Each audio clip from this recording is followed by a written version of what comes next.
ke sadi chamor kayelanai dafa na ke sadi dafa riyelanai chamor na ke sadi chamor kayelanai dafa na ke sadi dafa riyelanai kormo tutu sano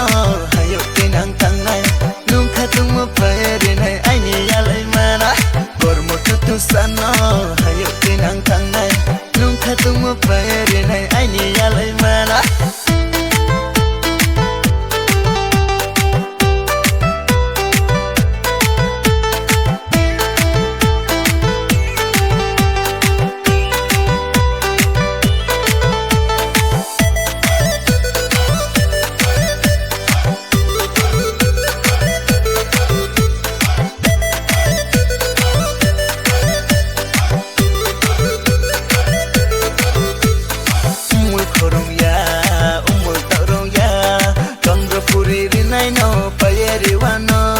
Satong hording tumawo ang tawano masing piding sang mawo baklak wano ang caya pocar yatine tiba matengkang kormo sari kuntu bano kajo bere wano sorgo saka atu kino kabyeri wano